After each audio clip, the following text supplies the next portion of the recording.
welcome back. Special counsel and lawfare extraordinaire Jack Smith has re-indicted President Trump today in a 36-page indictment just published. He has indicted Trump for election subversion.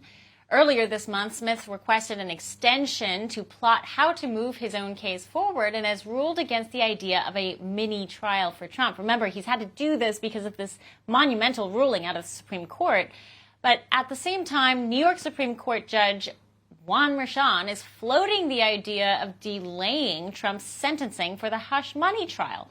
So what does all of this mean? How will this impact the election cycle? To break this all down, make sense of this lawfare, is attorney and political strategist Zach Werrell. Zach, thank you so much for joining us. Hey, how are you?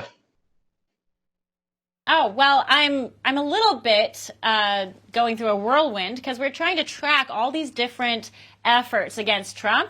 And this latest story, that the superseding indictment that was returned today out of a grand jury in D.C., either changes things or it doesn't. I'm not sure. So that's why I wanted to ask you, what does all this mean? What does the superseding indictment actually do? Right. So the superseding indictment, all it really does is trim away some of the problematic facts for the prosecution. So the Supreme Court ruled that anything done in the president's preclusive and exclusive authority cannot be the basis for criminal prosecution. And so the references to his efforts or involvement or involving the Justice Department were stripped out of the indictment, but all of the criminal charges remain intact. So all this really does is just remove some of the snags that they might have if and when they try to actually find him guilty, that the Supreme Court would knock down. Well, doesn't this take all the bite, if you will, out of Jack Smith's efforts? No, it doesn't. It's kind of in a sense, he lost kind of bigly, to quote 45 and 47, when the Supreme Court knocked down or came down with the decision about immunity. Right. And so he didn't have to remove any of the charges that were filed. It's just he removed some of the potentially problematic facts. And so in one sense, the step back has already happened. The Supreme Court decision was the blow. This is more just a reaction and a retooling of his approach. Well, from a legal perspective, where does Jack Smith stand at this point? I mean, he has a highly politically charged case on his hands.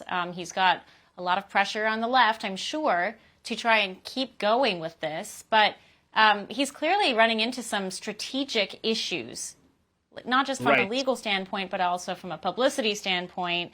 And one of the things that showed that he was having some issues was the fact that he turned down this mini trial offer, I guess.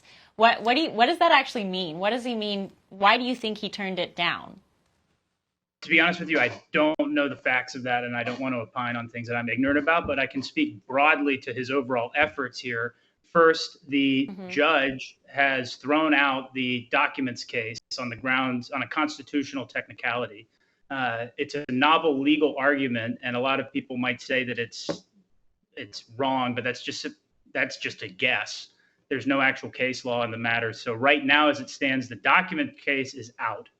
And in light of the immunity case, he's had to completely retool his approach on that, but that trial is not going to happen until after the election. So really what this is lawfare, not so much using the process as the punishment.